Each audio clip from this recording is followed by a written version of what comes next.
Viral di media sosial, dua pemotor tidak dikenal menyerang mobil Kepala Kejaksaan Negeri Kabupaten Kediri di Jalan Imbam Monjol, Kabupaten Kediri, Jawa Timur. Tidak hanya memukul mobil, dua pelaku juga menarik Kajari keluar mobil dan menyerangnya. Merasa terancam, Kajari pun melepaskan tembakan ke udara. Peristiwa bermula saat Kajari bersama keluarga berkendara usai makan malam. Sesampainya di Simpang 3 Imam Bonjol, mobil Kajari tiba-tiba diadang yang berlanjut hingga penyerangan. Dua pelaku diduga dalam pengaruh minuman keras.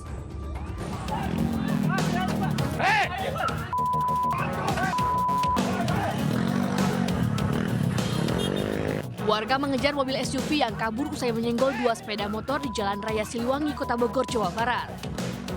Selain merempet pemotor, pelaku juga nyaris menabrak warga. Pelaku lalu tancap gas menuju Jalan Batu Tulis hingga akhirnya meminta tolong kepada petugas. Peristiwa ini bermula saat pengendara mobil SUV sudah melaju ugal-ugalan dari arah Tajur menuju Sukasari.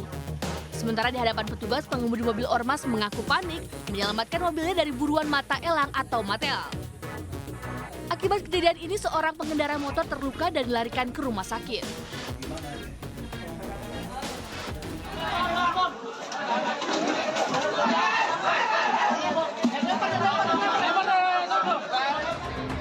Dua rumah semi permanen terbakar di pemukiman padat penduduk Jalan Kalianyar, Tambora, Jakarta Barat.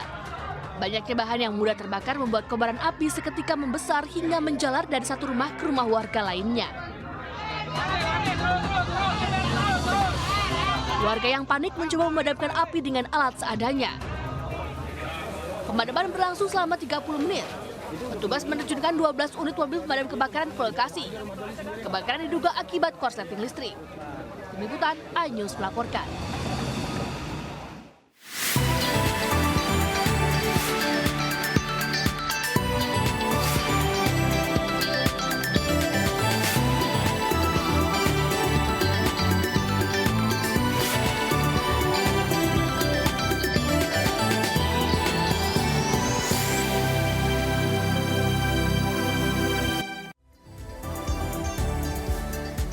Halo, selamat pagi pemirsa, selamat datang di iNews Today. Apa kabar Anda hari ini? Senang sekali kami kembali hadir selama 1,5 jam ke depan dengan beragam informasi menarik. Arlista, apa kabar? Apa kabar? Baik, Alhamdulillah. Kalau Camar sendiri apa kabar? Luar biasa, kemarin habis liputan di Misa Natal di Gereja Katedral dan kita ingin mengucapkan selamat Natal untuk teman-teman yang merayakan hari ini ya. Betul, semoga cinta kasih dan damai ini meliputi tidak hanya di ruang lingkup keluarga tapi juga seluruh Indonesia dan seluruh dunia. Betul, sesuai dengan tema Natal di Indonesia kali ini. Apa tuh? Mari kita ke Bethlehem, artinya bagaimana kita kembali kepada kesederhanaan, kesucian dan juga cinta kasih Tuhan ini membersamai kita semua. Seperti itu Arista. Sama seperti aku dong, sederhana. Akunya bajunya kan hijau-hijau sederhana banget kan. Meskipun sederhana tapi tetap terpancar ya. Ini kamu mirip nih sama pohon Natal. Iya, tinggal dikasih hiasan-hiasan aja, pita-pita ya.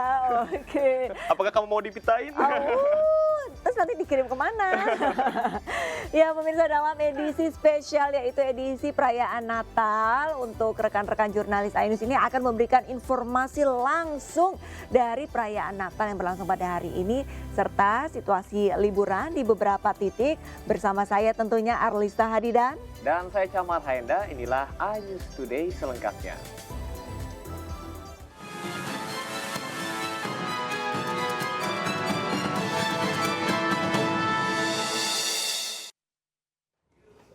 Pemirsa, perayaan Natal di Stadion Gelora Bung Karno Jakarta ini dihadiri lebih dari 100.000 jemaat dari berbagai daerah. Ya, indahnya cahaya lilin malam kudus ya.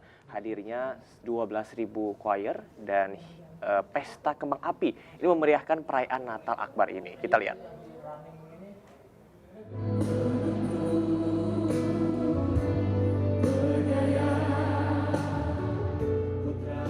Suasana penuh sukacita terlihat saat lebih dari 100.000 jemaat mengikuti ibadah perayaan Natal Gereja Tiberias Indonesia yang digelar di Stadion Utama Gelora Bung Karno, Jakarta awal Desember. Harmonisasi musik Natal hingga hadirnya 12.000 choir semakin menambah semarak perayaan. Meskipun sempat beberapa saat diguyur hujan hingga cuaca kembali cerah, para jemaat segala usia yang juga datang dari berbagai daerah tanah air tetap semangat bersorak-sorai meriahkan perayaan Natal yang tahun ini mengambil tema Yohanes 1 ayat 12 sebelum yang menerimanya diberi kuasa untuk menjadi anak-anak Allah. Penyalaan lilin saat syahdunya Malam Kudus membuat cahaya indah di stadion penuh kekusukan sambut kelahiran Sang Juru Selamat dipimpin Kepala Sidang Pendeta Darniati Pariaji. Luar biasa, puji Tuhan ramai sekali ya. Sampai kita mau masuk itu sudah dibatasi sampai ada beberapa tempat yang di luar pun mereka menantikan akan perayaan Natal ini. Melalui perayaan Natal ini, melalui doa-doa kita, umat Tuhan, jemaat Tuhan semakin merenungkan kasih Tuhan, kebaikan Tuhan, dipersiapkan jadi warga surga, dan kita doa juga untuk Indonesia, diberkati Tuhan. Kemudian pesta kembang api menutup rangkaian perayaan Natal. Sebelumnya ibadah Natal Akbar ini merupakan yang ke-22 kalinya sejak pertama digelar tahun 2000 silam.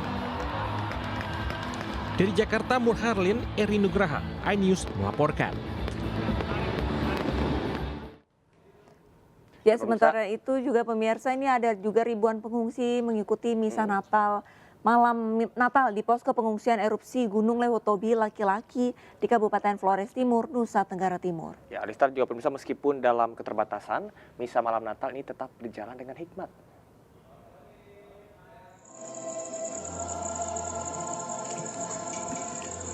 Kurang lebih 1.500 pengungsi dan umat di wilayah Stasi Keluarga Kudus, Desa Bokang, Kabupaten Flores Timur, Nusa Tenggara Timur mengikuti misa malam Natal.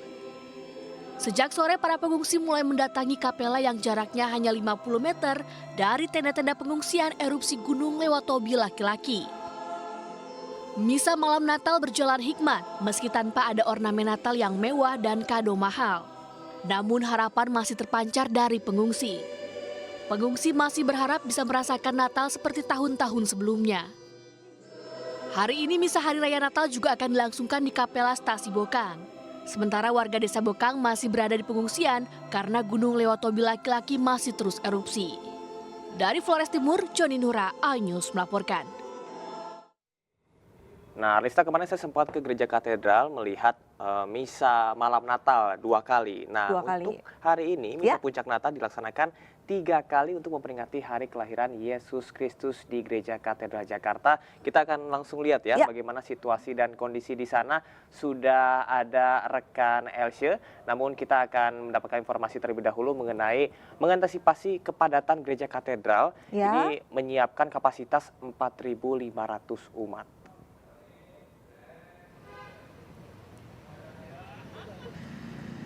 Ya, untuk memperingati hari kelahiran Isa Al-Masih, pemirsa, umat Kristiani menjalani misa Hari Raya Natal 2024. Hari ini Gereja Katedral menggelar misa Natal sebanyak 3 kali, yakni pukul 8.30 pagi, pukul 11, dan pukul 17.00 atau pukul 5 sore. Sejak pukul 7 pagi, pemirsa umat berdatangan untuk mengikuti misa Natal. Gereja Katedral menyediakan kapasitas bagi 4.500 kursi bagi umat yang ingin datang melaksanakan misa secara offline. Sementara itu, misa juga dilaksanakan secara online melalui kanal digital Gereja Katedral.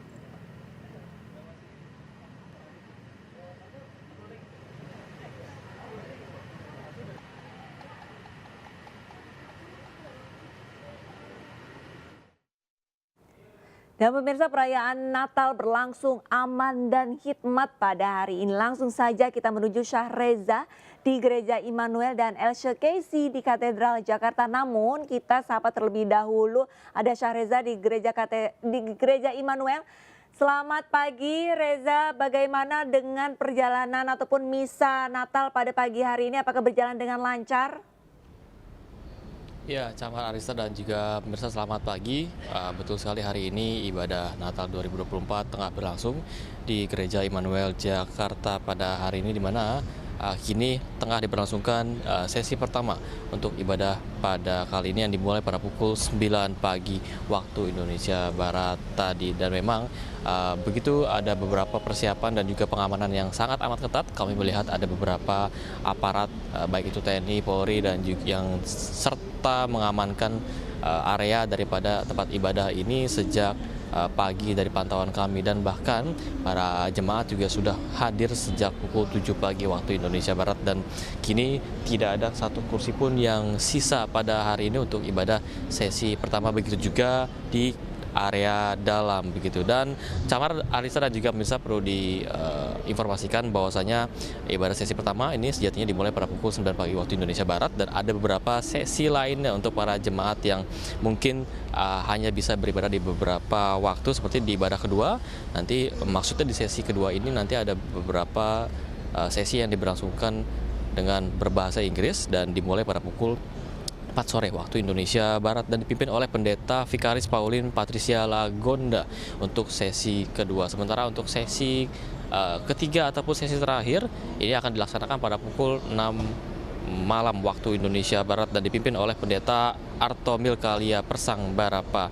Dan juga tidak hanya pada hari ini untuk sesi ibadah lainnya akan digelar pada tanggal 26 hingga 27 Desember 2024, di mana dalam pernyataan daripada Gereja Immanuel, pihaknya mengajak umat untuk merayakan Natal dengan penuh sukacita dan kesederhanaan sesuai makna daripada kelahiran Kristus begitu. Dan Camar, Arisa dan juga pemirsa perlu ditegaskan kembali, sesi misa tengah berlangsung pada hari ini, berlangsung sesi pertama sejak pukul 9 pagi waktu Indonesia Barat, dan kami masih menunggu update terakhir apakah nanti ada perkembangan menarik di seputar sesi ibadah pada kali ini. Dan tentunya untuk mengetahui informasi lebih lanjut mengenai ibadah Natal 2024 sudah ada rekan kami yang lain, Elsie Casey di Gereja Katedral Jakarta. Silakan Elsie. Ya, Camar, Alisa dan juga pemirsa, umat Katolik di Gereja Katedral Jakarta juga merayakan Hari Raya Kelahiran Yesus Kristus. Adapun hari ini Gereja Katedral Jakarta menggelar 3 kali misa. Misa pertama berjalan pada pukul 8.30 waktu Indonesia bagian Barat, kemudian dilanjutkan dengan misa pukul 11, dan nanti misa terakhir akan digelar pada pukul 17 waktu Indonesia bagian Barat. Dan di belakang saya ini seperti Anda dapat saksikan masih berlangsung misa pada pukul 8.30 tadi, yang saat ini memang memasuki masa-masa akhir misa atau akan dimulai perarakan. Setelah usai dari misa, baru saja Uskup Kardinal Ignatius Suharyo memberikan misa dan ia juga memberikan berkat Natal bagi para umat yang hadir dan seluruh umat yang juga sedang merayakan Natal di seluruh Indonesia.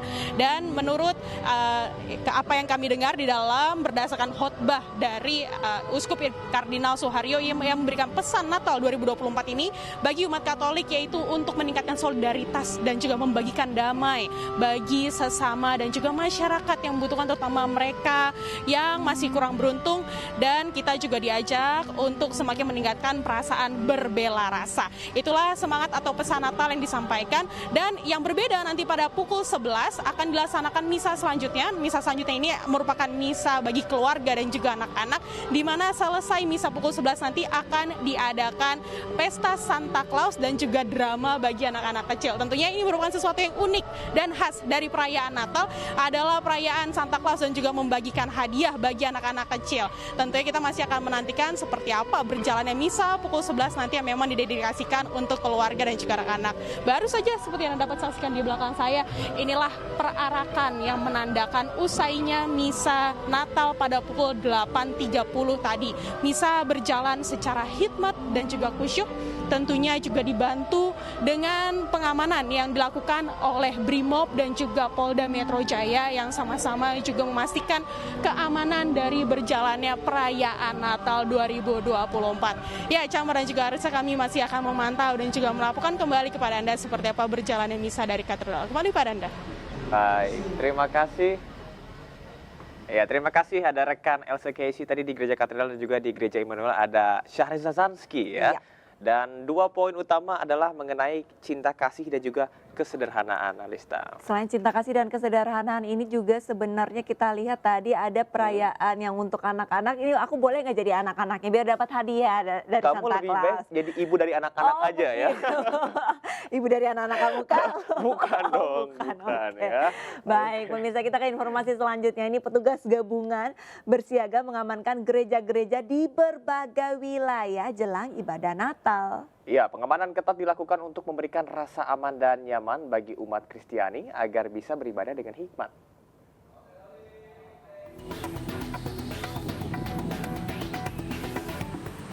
Umat Kristiani di Manado, Sulawesi Utara mengikuti ibadah malam Natal dengan khusyuk.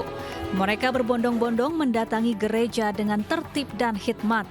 Umat Kristiani memaknai ibadah malam Natal dengan penuh sukacita menyambut kelahiran Sang Juru Selamat. Sementara ibadah malam Natal ini mendapat penjagaan ketat dari TNI Polri dan Ormas Keagamaan. Tim Gegana Brimo Polri melakukan sterilisasi terhadap Gereja Katedral Kota Bogor, Jawa Barat. Sterilisasi dilakukan guna memberikan rasa aman bagi umat Kristiani yang melaksanakan ibadah Natal. Dengan menggunakan alat metal detektor dan kaca cembung, petugas menyisir seluruh area gereja. Penyisiran dilakukan sekitar 1 jam. Usai dinyatakan aman, umat Kristiani mengikuti ibadah dengan hikmat. Diperkirakan akan ada 4.000 lebih jemaat yang beribadah di Gereja Katedral Kota Bogor. Sterilisasi dan penjagaan ketat juga dilakukan petugas kepolisian di sejumlah gereja di Buleleng, Bali. Selain menggunakan metal detektor, petugas juga mengerahkan sejumlah anjing pelacak. Sterilisasi dan pengamanan ini dilakukan untuk memberikan rasa aman dan nyaman bagi jemaat dalam melaksanakan ibadah Natal. Tim Liputan iNews melaporkan.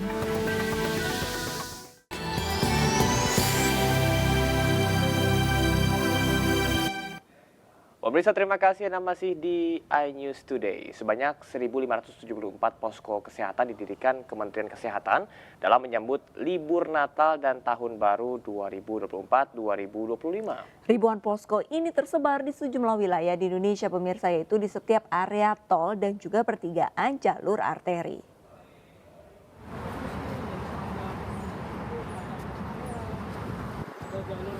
Posko kesehatan yang didirikan Kementerian Kesehatan salah satunya terdapat di rest area kilometer 57 ruas tol Jakarta Cikampek Karawang, Jawa Barat. Posko pelayanan kesehatan ini dibuka 24 jam secara gratis untuk para pengendara yang beristirahat di rest area. Di posko ini disediakan pemeriksaan kesehatan, obat-obatan, serta pijat refleksi. Pos-pos ini diisi oleh tim pemantau dari daerah dan pemerintah pusat.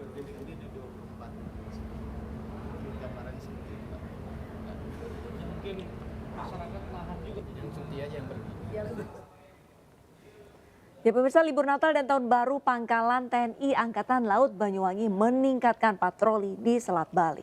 Pengerahan personil dan juga alutsista TNI AL dilakukan khususnya di lintasan penyeberangan Ketapang Gilimanuk.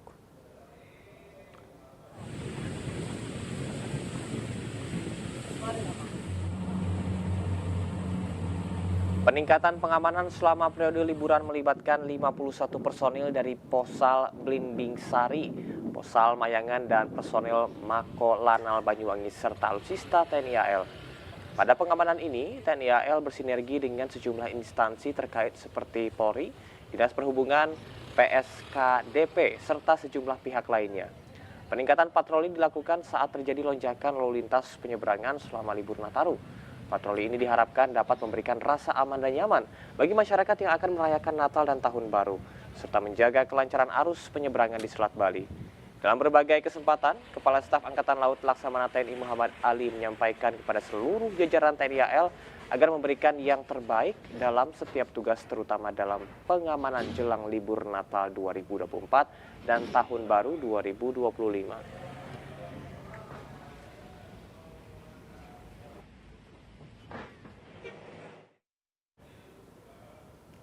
Ya pemirsa, momen libur Natal, arus lalu lintas di gerbang tol Cikampek Utama terpantau lancar pada Rabu pagi. Ya, ruas tol Jakarta Cikampek menuju arah Cipali lancar, tidak ada kemacetan kendaraan.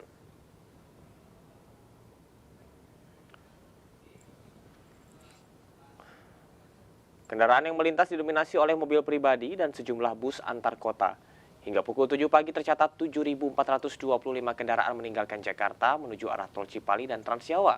Sementara itu 2.320 kendaraan dari arah tol Cipali dilaporkan menuju Jakarta. Jumlah ini diperkirakan akan terus meningkat, namun tak sebanyak hari-hari sebelumnya.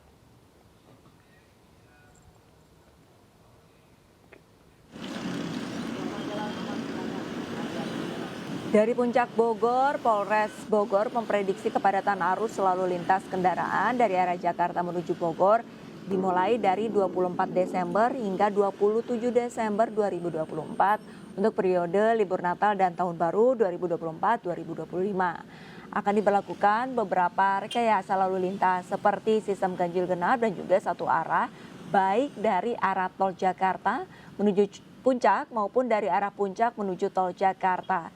Kendaraan yang sudah memasuki kawasan Puncak didominasi berasal dari Jakarta.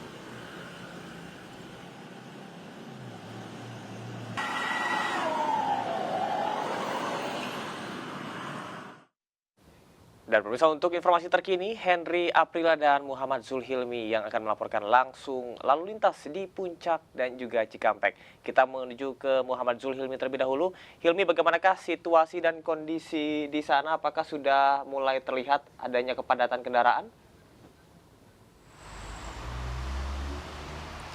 Ya, Camat Arista dan juga pemirsa, kalau di gerbang tol Cikampek Utama pada pagi hari ini masih terpantau ramai lancar, dan untuk dari arah Jakarta menuju ke tol Palimanan ini kendaraan masih didominasi oleh kendaraan pribadi dan juga ada beberapa bus. Sementara untuk dari arah sebaliknya, dari Palimanan menuju ke Jakarta ini lebih didominasi oleh kendaraan besar seperti truk dan juga kendaraan besar lainnya. Dan jika tadi sekitar pukul 7:54, ini jumlah kendaraan dari arah Jakarta menuju ke arah tol Palimanan ini mencapai 7.425, namun untuk update data per pukul 9.30 ini sudah mencapai 14.085 kendaraan. Ini artinya sudah 2 kali lipat kendaraan yang keluar dari tol Cikampek Utama. Namun untuk arah sebaliknya, jika tadi sekitar pukul 7:54 ada sekitar 2.320 kendaraan, dan untuk pukul 9.30 ini terus bertambah, saat ini mencapai 3.884. Namun untuk saat ini jumlah kendaraan baik itu dari arah Jakarta menuju ke Palimanan ataupun sebaliknya masih terus diprediksi akan meningkat pada siang hingga sore hari nanti. Namun untuk arus liburan di Natal dan Tahun Baru di gerbang tol Cikampek Utama ini sejatinya memang sudah terjadi pada 21 Desember 2024 yang lalu, di mana kendaraan dari arah Jakarta menuju ke tol Palimanan ini mencapai 50.150 kendaraan. Namun jumlah ini bisa dibilang lebih rendah dari tahun 2023, yakni sekitar 30,9%.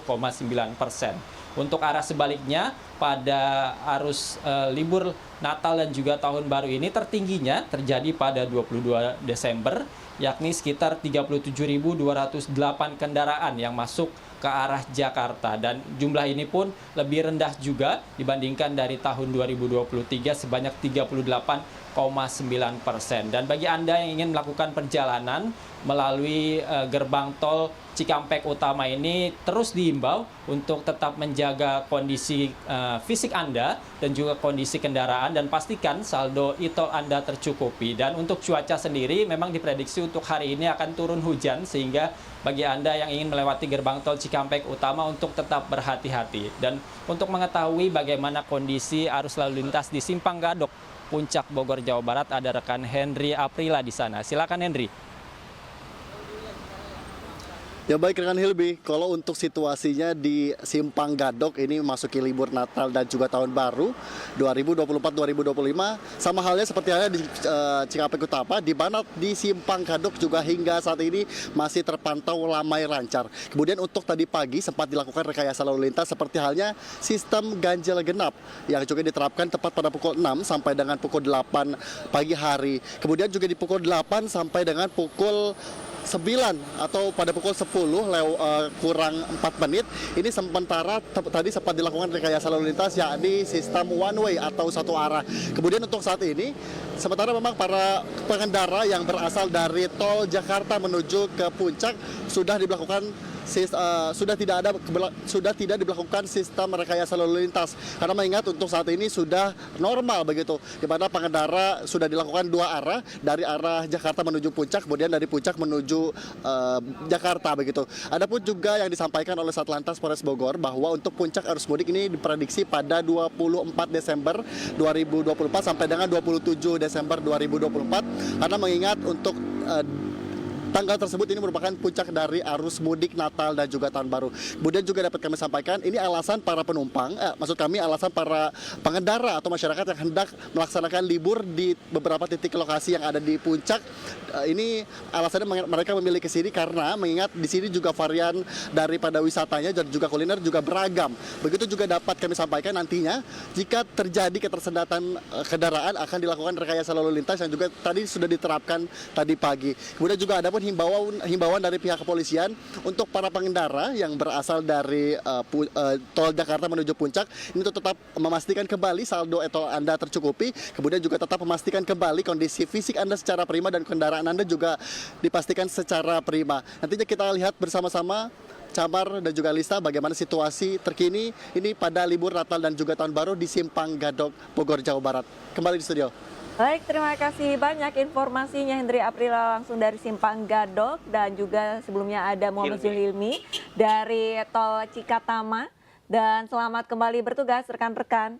Ya Camar dan pemirsa, untuk memang perayaan Natal dan juga untuk jelang Tahun Baru ini banyak warga nih yang berbondong-bondong ingin refreshing, ingin pergi ke rumah sanak keluarga untuk berkumpul. Tapi kalau misalkan untuk hari ini tadi terpantau kendaraannya masih ramai lancar, jadi ada kemungkinan bagi Anda yang sedang siap-siap segeralah daripada nanti kejebak kemacetan ya. Iya betul. Dan yang paling penting tadi seperti disampaikan oleh Henry bahwa harus fisik harus prima, kendaraan juga harus prima supaya aman dan nyaman. Selain dua itu ada yang penting yang harus prima juga. Apa tuh? Dompet, isi dompet harus prima pemirsa. Karena kan bagi-bagi kan, bagi-bagi ke adik-adik, ke anak-anak. Tanggal 25 sih udah pada gajian ya. Harusnya, tapi ya kalau kita ya nanti ya gajiannya. Ya.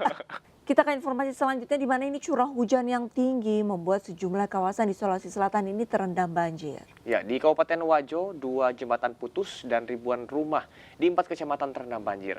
Sementara di Pangkep, pemirsa, banjir yang merendam pemukiman warga belum juga surut lebih dari 3 hari.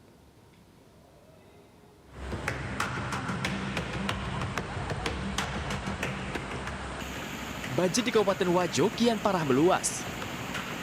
Banjir merendam ribuan rumah di 4 kecamatan, yakni Kecamatan Sabang Paru, Kecamatan Tempe, Kecamatan Tanah Sitolo, dan Kecamatan Belawa. Banjir juga merusak belasan rumah yang menyebabkan 2 jembatan terputus di Kecamatan Sabang Paru.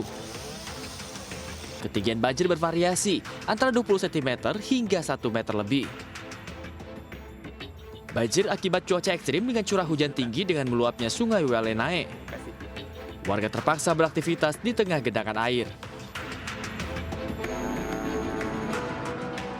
Banjir yang melanda Kelurahan Bone, Kecamatan Sageri, Kabupaten Pangkep, Sulawesi Selatan belum juga surut setelah lebih dari 3 hari. Di beberapa titik, ketinggian air mencapai paha hingga dada orang dewasa. Banjir menyebabkan akses warga terganggu dan lebih dari 500 jiwa dari 3 RW di Kelurahan Bone terpaksa mengungsi. Saat ini upaya penanganan dan bantuan untuk warga terus dilakukan. Sampai batas orang dewasa sampai batas dada. Ya untuk saat ini itu sudah mulai dari tanggal 21 tepatnya dan sampai saat ini belum surut airnya. Kendaraan pun tidak bisa akses keluar kendaraan belum bisa lewat. Sementara itu banjir juga masih merendam ratusan rumah warga di Jalan Ujung Bori, Kecamatan Manggala, Kota Makassar, Sulawesi Selatan. Ketinggian air yang semula diperkirakan mencapai 2 meter lebih, kini perlahan surut sekitar 30 hingga 50 cm. Akibat banjir ini, ratusan jiwa harus mengungsi ke Masjid Mustaqim yang dijadikan posko pengungsian sejak 5 hari lalu. Tim Liputan, iNews melaporkan. Jumlah dokter melakukan sidang perdana gugatan terhadap Menteri Kesehatan Budi Gunadi Sadikin di Pengadilan Negeri Tata Usaha Negara Jakarta. Gugatan terkait proses pembentukan Kolegium Kesehatan Indonesia yang dianggap merugikan para dokter.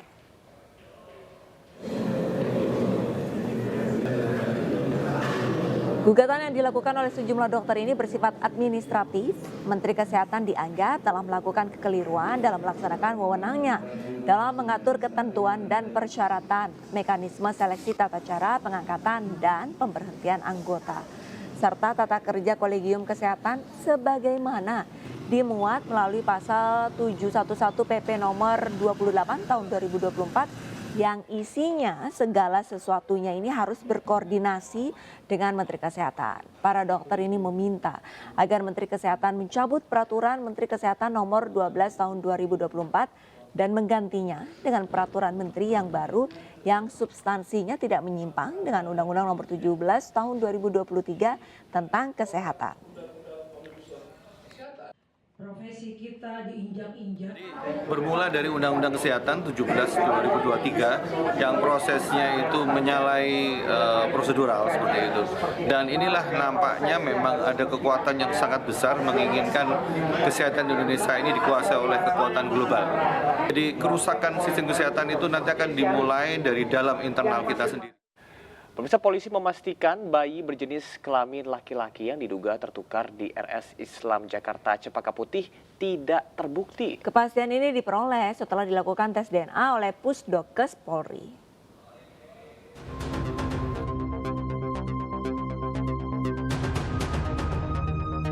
Kasus dugaan tertukarnya bayi laki-laki di Rumah Sakit Islam Jakarta Cempaka Putih menemui titik terang. Pihak Polres Metro Jakarta Pusat memastikan bayi tersebut merupakan anak dari pasangan Muhammad Rauf dan Feni Selvianti. Kepastian itu diperoleh setelah dilakukan tes DNA oleh Pusdokes Polri. Berdasarkan hasil analisis seluruh profil DNA dari sampel barang bukti tabel 1, maka telah dapat dibuktikan secara ilmiah bahwa secara genetik Mr. X adalah anak biologis Muhammad Rauf dan Feni Selvianti. Meski hasil tes DNA sudah diumumkan, orang tua bayi menegaskan masih belum puas. Karena hingga kini pihaknya belum menerima rekam medis dan rekaman CCTV yang terpasang di rumah sakit. Kendati demikian, orang tua bayi belum memutuskan langkah hukum selanjutnya yang akan ditempuh. Untuk keterangan dari Pak Jack itu sesuai, Pak. Waktu bayi saya ajankan itu kan bayi dibawa buru-buru, Pak. Saya waktu itu minta izin foto tapi tidak diberikan waktu itu. Tapi saya setelah bayi mau keluar saya diam-diam untuk foto bayi saya, video gitu, Pak. Tapi setelah itu saya anak di bawah ruang itu saya tidak boleh masuk ke dalam. Dan waktu disuruh ngambil berkas pun saya tidak dikasih tahu itu kalau itu ada gelangnya, Pak. Cuma untuk katanya administrasi doang, nggak diberitahu untuk itu ada gelangnya segala macam. Jadi saya kasih aja ke ruang itu gitu, Pak.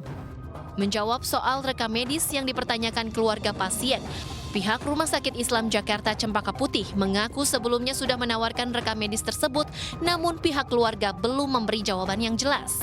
Namun saya dapat mengkonfirmasikan bahwa pada waktu mediasi pertama yang dilakukan di Cikarang sudah ada kesepakatan dan kami akan memberikan. Dan pada waktu itu sebelum beliau ke KPAI kami sudah menyiapkan dan sudah ada komunikasi dan silahkan diambil namun tidak diambil. Dan ada permintaan untuk remediasi ulang di KPAI. Sebelumnya, Muhammad Rauf dan Feni mengaku jika bayi mereka yang lahir pada 16 September lalu tertukar dengan bayi lain. Dugaan tersebut muncul karena pihak Rumah Sakit Islam Cempaka Putih Jakarta tidak menunjukkan bayi kepada ibunya. Sementara sang ayah hanya diminta mengazankan bayi tanpa dijelaskan kondisi bayi termasuk jenis kelaminnya. Pihak keluarga juga dilarang melihat bayi dengan alasan masih dalam perawatan medis. Kemudian 2 hari setelah dilahirkan, bayi Rauf diinfokan meninggal dunia. Dari Jakarta, tim liputan iNews melaporkan.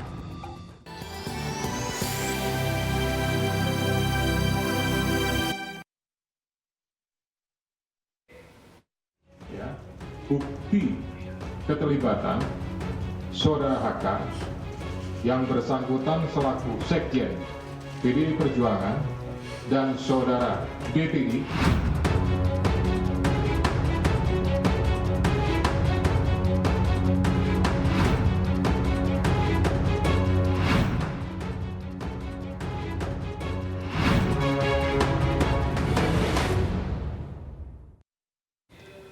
Pemirsa, KPK menetapkan Sekjen PDI Perjuangan Hasto Kristianto sebagai tersangka. Hasto dijerat dalam perkara dugaan suap bersama Harun Masiku yang masih menjadi buronan.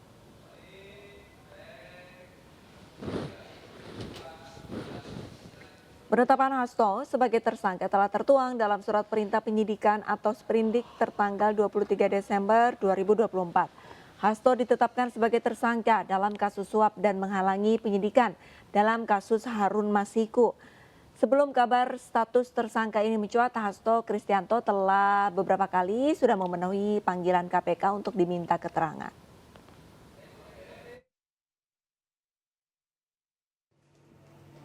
Kemudian dari proses pengembangan penyidikan ditemukan bukti petunjuk bahwa sebagian uang yang digunakan untuk menyuap berasal dari Saudara HK.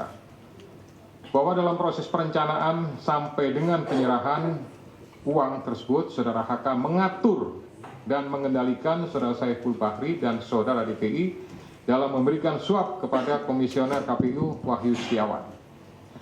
Saudara HK mengatur dan mengendalikan Saudara DPI untuk menyusun kajian hukum pelaksanaan putusan MA dan surat permohonan pelaksanaan permohonan fatwa MA kepada KPU. Saudara HK mengatur dan mengendalikan Saudara DPI untuk melobi anggota KPU agar dapat menetapkan HM sebagai anggota DPR RI terpilih dari Dapil 1 Sumsel. Saudara HK mengatur dan mengendalikan Saudara DPI untuk aktif mengambil dan mengantarkan uang suap untuk diserahkan kepada Komisioner KPU melalui PIO. Kemudian Saudara HK bersama-sama dengan HM, kemudian Saiful Bahri dan DPI melakukan penyuapan terhadap Wahyu Setiawan, jumlahnya sama dengan penjelasan pada penanganan kasus sebelumnya. Atas perbuatan Saudara HK tersebut, KPK selanjutnya melakukan proses ekspos dan lain-lain dan akhirnya menerbitkan surat perintah penyidikan bernomor sprindik /153 /dik 0.00 01 12 2024 tanggal 23 Desember 2024 dengan uraian penyidikan perkara dugaan tindak pidana korupsi yang dilakukan oleh tersangka HK bersama-sama dengan Harun Masiku dan kawan-kawan berupa pemberian sesuatu hadiah atau janji kepada Wahyu Setiawan selaku anggota Komisi Pemilihan Umum Republik Indonesia periode 2017 sampai dengan 2022 bersama-sama dengan Agustiani Tio F terkait penetapan. PDI menggelar konferensi pers menanggapi penetapan Sekjennya Hasto Kristianto sebagai tersangka dalam kasus Harun Masiku. PDIP menyebut penetapan tersangka ini merupakan politisasi hukum. Selamat malam, Assalamualaikum warahmatullahi wabarakatuh. Om Swastiastu, Namo Buddhaya, Salam Kebajikan, Rahayu, Merdeka! Baik rekan-rekan sekalian, saya didampingi oleh teman-teman dari DPP, kemudian Badan Hukum PDI Perjuangan, malam ini menyampaikan beberapa hal terkait dengan penetapan Sekjen PDI Perjuangan sebagai tersangka oleh PDI Perjuangan, oleh KPK. Ini masalahnya kita lagi sibuk Natalan, ini kita dikasih hadiah Natal dengan Sekjen masuk ditetapkan jadi tersangka, jadi sorry. Nah, sebenarnya peristiwa ini mengkonfirmasi apa yang disampaikan oleh Ibu Ketua Umum pada tanggal 12 Desember bahwa partai akan di-out pada rencana kongres nanti. Jadi ini sebenarnya penegasan. Jadi penetapan sekjen sebagai tersangka hari ini semakin mengukuhkan keyakinan kami orang partai bahwa oh ya ini bagian dari membenarkan apa yang disampaikan oleh Ibu Ketua Umum.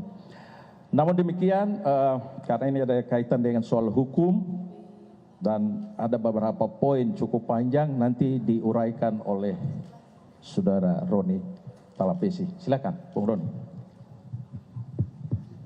Ya, selamat malam rekan-rekan media yang terhormat, kawan-kawan DPP PD Perjuangan. Merdeka! Merdeka! Kami akan menyampaikan sikap dari DPP PD Perjuangan terkait dengan situasi saat ini. Rilis media DPP PD Perjuangan 24 Desember 2024. Politisasi hukum dan peminadaan yang dipaksakan terhadap Sekjen DPP PD Perjuangan. 1. Status tersangka ini hanya membuktikan informasi yang beredar lama bahwa Sekjen DPP PD Perjuangan akan segera dijadikan tersangka. Hal ini juga sudah pernah disampaikan Sekjen DPP PD Perjuangan dalam podcast Akbar Faisal beberapa waktu yang lalu. Kedua, kalau kita cermati lagi, pemanggilan Sekjen DPP PD Perjuangan ini dimulai ketika beliau bersuara kritis terkait kontroversi di Mahkamah Konstitusi tahun 2023 akhir. Kemudian sempat terhenti, lalu muncul lagi saat selesai pemilu, hilang lagi. Kami menduga memang kasus ini lebih terlihat seperti teror terhadap Sekjen DPP PDI Perjuangan. Dan keseluruhan proses ini sangat kental aroma politisasi hukum dan kriminalisasi. Beberapa indikasi yang dapat dilihat antara lain, pertama, adanya upaya pembentukan opini publik yang terus-menerus mengangkat isu Harun Masiku, baik melalui aksi-aksi demo di KPK maupun narasi sistematis di media sosial yang patut dicurigai dimobilisasi oleh pihak-pihak tertentu yang berkepentingan. Kedua, adanya upaya pembunuhan karakter terhadap Sekjen DPP PD Perjuangan melalui framing dan narasi yang menyerang pribadi. Ketiga, pembocoran surat pemberitahuan dimulainya penyidikan atau SPDP yang bersifat rahasia kepada media massa publik sebelum surat tersebut diterima yang bersangkutan. Kami menduga ini adalah upaya cipta kondisi untuk mendapatkan simpati publik. Semua dapat dilihat dan dinilai oleh publik. Ketiga, kasus suap Harun Masiku telah bersifat ingkrah atau disebut berkekuatan hukum tetap, dan para terdakwa bahkan sudah menyelesaikan masa hukuman. Seluruh proses persidangan mulai dari pengadilan tipikor hingga kasasi tidak ada satupun bukti yang mengkaitkan Sekjen DPP PD Perjuangan dengan kasus suap Wahyu Setiawan. Keempat, kami menduga adanya upaya pemidanaan yang dipaksakan, kriminalisasi mengingat KPK tidak menyebutkan adanya bukti-bukti baru dari pemeriksaan lanjutan yang dilakukan sepanjang 2024. 5. Dugaan kami pengenaan pasal obstruction of justice hanya formalitas teknik hukum saja. Alasan sesungguhnya dari menjadikan Sekjen DPP PD Perjuangan sebagai tersangka adalah motif politik. Terutama karena Sekjen DPP PD Perjuangan tegas menyatakan sikap-sikap politik partai menentang upaya-upaya yang merusak demokrasi, konstitusi, juga terhadap cawe-cawe penyalahgunaan kekuasaan atau abuse of power di penghujung kekuasaan mantan Presiden Joko Widodo. Bahkan sikap tegas ini baru terjadi minggu lalu ketika partai mengambil sikap yang tegas dengan memecat 3 kader yang dinilai telah merusak demokrasi dan konstitusi. 6. Politisasi hukum terhadap Sekjen DPP PD Perjuangan ini juga diperparah dengan bocornya SPDP kepada media massa yang seharusnya bersifat rahasia yang harusnya hanya diberikan kepada pihak terkait.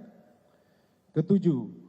PD Perjuangan dan Sekjen DPP PD Perjuangan telah dan akan selalu mentaati proses hukum dan bersifat kooperatif. 8. PDI Perjuangan lahir dari cita-cita besar membawa republik ini berjalan di atas rel demokrasi dengan prinsip negara hukum yang adil dan transparan. Yang terjadi saat ini adalah politisasi hukum. 9. Penetapan Sekjen DPP PD Perjuangan ini mengkonfirmasi keterangan Ketua Umum PDI Perjuangan Ibu Megawati Soekarno Putri pada tanggal 12 Desember 2024 bahwa PDI Perjuangan akan diaut-aut atau diacak-acak menjelang Kongres ke-6 PDI Perjuangan. Terima kasih. Terima kasih Bung Roni. Rekan-rekan wartawan, terima kasih banyak. Ini akan berkembang terus, nanti kita akan konfirmasi setiap perkembangan. Selamat malam dan selamat merayakan Natal 2024 dan Tahun Baru 2025. Merdeka! Terima kasih. Sementara itu, Ketua Umum PDI Perjuangan menyebut akan mendatangi KPK jika Sekjen PDIP Hasto Kristianto ditangkap KPK. Ya, hal tersebut disampaikan Megawati pada 12 Desember 2024. Saya hidup, apa namanya? Coba yang gara-gara kamu mau ditangkap nih, apa namanya? Untuk Harun Masiku, itu tahun 2019. Coba ayo ahli hukum, berani hitung berapa semuanya yang ditahan. Hah? Kalau Hasto itu ditangkap, saya datang. Ya, saya nggak bohong. Kenapa? Saya ketua umum, bertanggung jawab kepada warga saya. Dia adalah sekjen. Aksi unjuk rasa desak penangkapan buron kasus suap Harun Masiku di depan gedung KPK Jakarta berakhir ricuh. Massa membakar bahan bekas hingga melakukan aksi vandalisme dengan mencoret dinding KPK.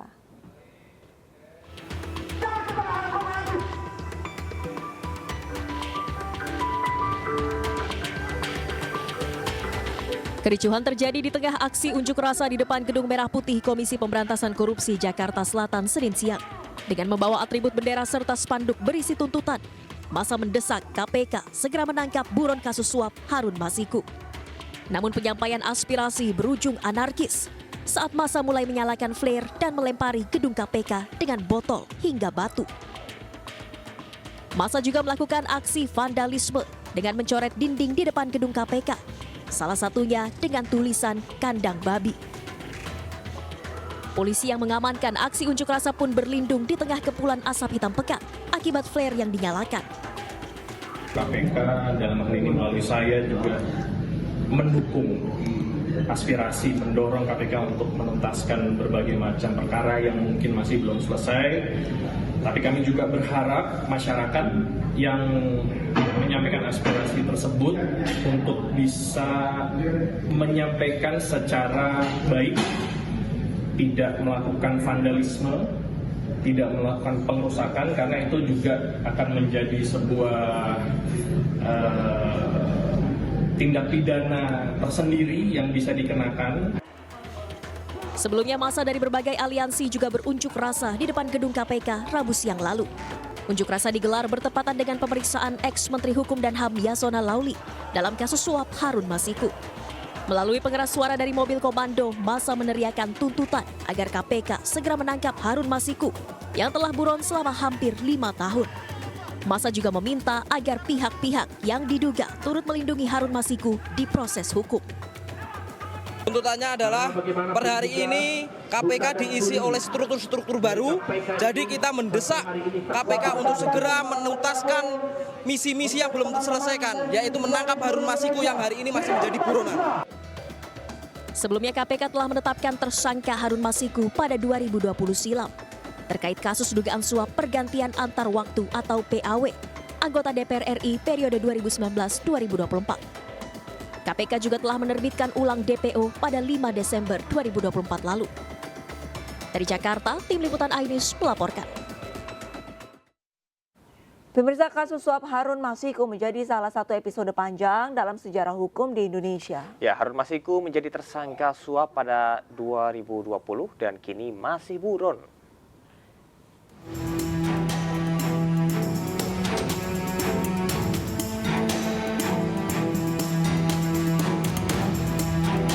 Kasus suap Harun Masiku menjadi salah satu episode panjang dalam sejarah hukum Indonesia.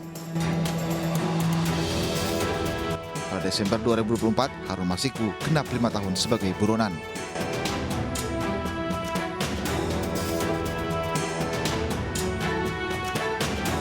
Kasus suap Harun Masiku berawal saat upaya menggantikan Nazarudin Kemas, anggota DPR RI, terpilih meninggal sebelum dilantik. Pada 2 Desember 2019, Harun Masiku diduga melakukan suap kepada Komisioner KPU Wahyu Setiawan untuk memuluskan langkahnya menjadi anggota DPR RI. Namun pada 8 Januari 2020, KPK melakukan operasi tangkap tangan dan menangkap Komisioner KPU Wahyu Setiawan. Sementara Harun Masiku kabur dan menjadi buronan internasional hingga kini. 10 Juni 2024, KPK periksa Sekjen PDI Perjuangan Hasto Kristianto sebagai saksi dalam kasus suap Harun Masiku. Hasto kemudian ditetapkan tersangka pada Selasa 24 Desember 2024. Menemukan adanya bukti keterlibatan saudara HK yang bersangkutan selaku Sekjen PDI Perjuangan dan saudara DPI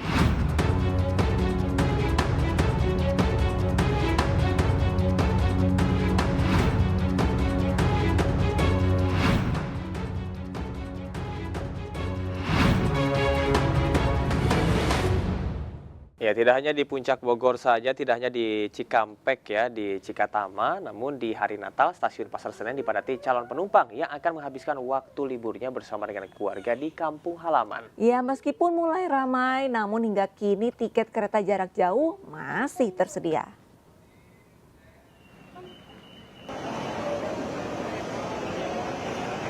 Libur Natal dan Tahun Baru 2024-2025 dimanfaatkan masyarakat untuk menghabiskan waktu bersama keluarga di kampung halaman. PT KAI Daob 1 Jakarta menyediakan sekitar 800.000 hingga 5 Januari 2025. Saat ini 57% tiket masih tersedia. Sementara itu di Stasiun Pasar Senen Jakarta, pergerakan penumpang selama periode libur Nataru mencapai 494.000 orang. Sejumlah fasilitas seperti ruang tunggu ber-AC menambah kenyamanan para calon penumpang yang tengah menunggu keberangkatan kereta.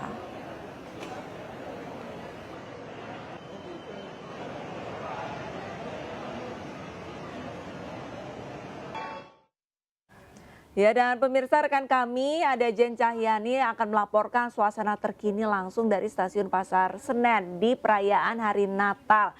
Selamat pagi Jen, untuk jelang siang apakah sudah mulai nih adanya penumpang yang mulai meningkat naik dari Stasiun Pasar Senen menuju ke kampung halaman, Jen? Selamat siang, Arlista, Camar, dan juga pemirsa. Ya, betul sekali. Sejak pagi tadi kami sudah memantau di Stasiun Pasar Senen sendiri. Sudah ramai dari pagi hingga siang hari dan kemungkinan nanti hingga sore atau malam hari masih ramai. Mengingat hari ini masih dalam suasana atau periode liburan, libur Natal dan Tahun Baru. Dan meskipun hari ini tepat hari perayaan Natal, ini Stasiun Pasar Senen masih dipadati oleh calon penumpang yang akan melakukan perjalanan jarak jauh menggunakan mode transportasi kereta api. Dan berdasarkan rilis atau data yang disampaikan oleh pihak Humas PT KAI sendiri untuk PT KAI Daop 1 Jakarta, yakni Stasiun Pasar Senen, Stasiun Gambir, dan beberapa stasiun lainnya di Jakarta, ini menyediakan 821.000 lebih tiket pada periode libur Natal dan Tahun Baru, yakni dari tanggal 19 Desember hingga 5 Januari 2025 nanti. Dan tiket yang masih tersedia atau masih diperjualbelikan ini masih ada 57%, yakni masih tersedia 470.000 tiket. Jadi bagi para calon penumpang yang ingin melakukan perjalanan jarak jauh masih dapat membeli tiket kereta api pada situs kanal resmi dari PT KAI sendiri. Dan Arlista, Camar, dan juga pemirsa, pada libur Nataru kali ini pergerakan penumpang yang melalui Stasiun Pasar Senen sendiri dan juga Stasiun Gambir atau dari PT KAI Daop 1 Jakarta ini mencapai hampir 1 juta penumpang yang melakukan perjalanan jarak dekat maupun jarak jauh melalui mode transportasi kereta api. Dan seperti bisa dilihat suasana saat ini di Stasiun Pasar Senen sendiri masih ramai penumpang dan kemungkinan hari ini masih menjadi arus mudik ya, masih periode arus mudik mengingat libur Natal dan Tahun Baru ini masih ada sampai nanti tanggal 5 Januari 2025.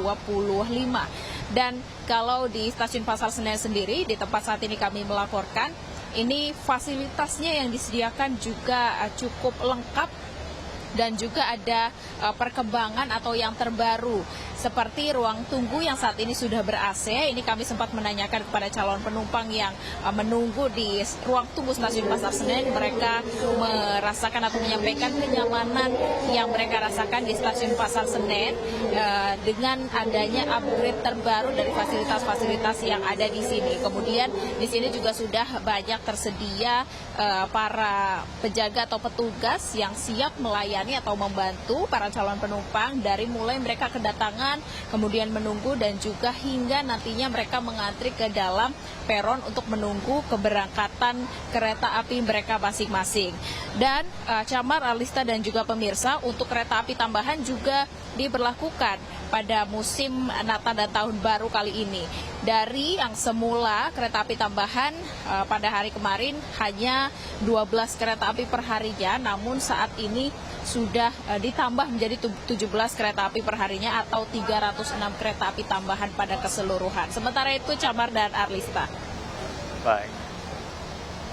Baik, terima kasih rekan Jen Cahyani melaporkan langsung dari Stasiun Pasar Senen, Jakarta Pusat. Selamat bertugas kembali. Nah, bagi Anda yang saat ini berada di Jawa Tengah untuk mengisi libur akhir tahun baru, Anda bisa mengunjungi Banjarnegara nih. Iya, Camar dan pemirsa, ini salah satunya. Ini Anda harus mencoba wisata Arung Jeram yang tentunya penuh dengan tantangan.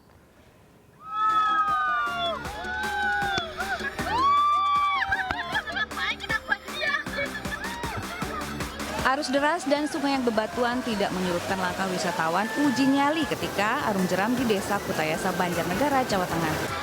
Berkali-kali perahu karet dihantam arus membuat wisatawan ini semakin semangat menyusuri sungai bersama seorang pemandu. Selain itu, ketika berarung jeram, peserta diwajibkan mengenakan alat-alat pengaman lengkap seperti helm dan juga pelampung.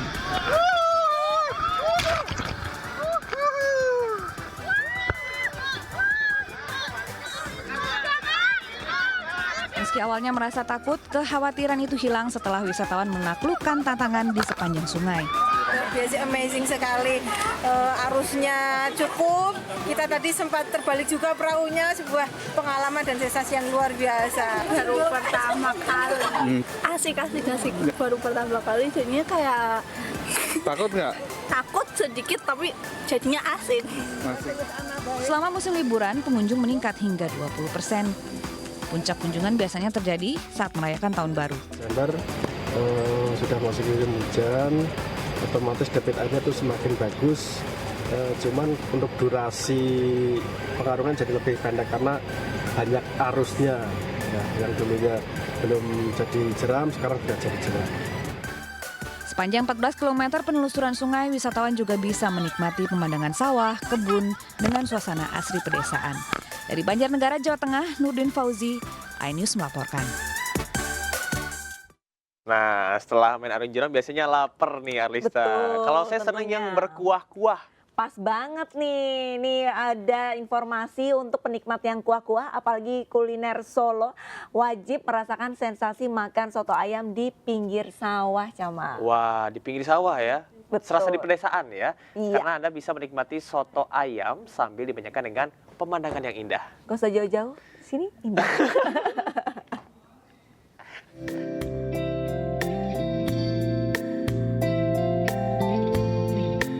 Makan soto ayam mungkin sudah biasa, tapi kalau makan soto ayam dengan suasana pedesaan, sensasinya tentu berbeda.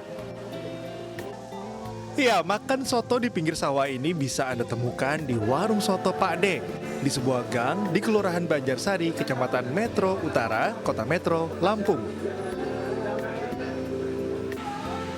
Hanya dengan harga Rp12.000, di tempat ini pengunjung sudah dapat menikmati soto ayam dengan kuah kental yang bertabur koya. Serta dimanjakan dengan pemandangan indah berupa bentangan luas persawahan dengan semili sejuk hembusan angin. Di tempat ini juga disediakan wahana bermain anak serta rumah panggung untuk rombongan tanpa dipungut biaya tambahan alias gratis.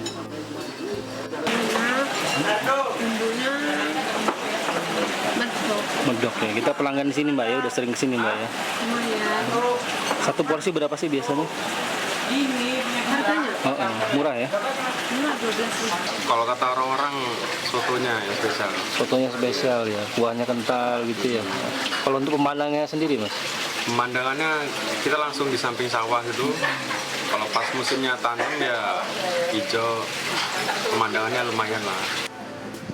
Selain soto, di warung ini juga disediakan menu-menu favorit pelanggan yang lainnya, diantaranya mie ayam, aneka gorengan, dan berbagai minuman dingin hingga panas, yang tentunya dengan harga terjangkau. Dari Kota Metro Lampung, Tinus Kristanto, iNews melaporkan.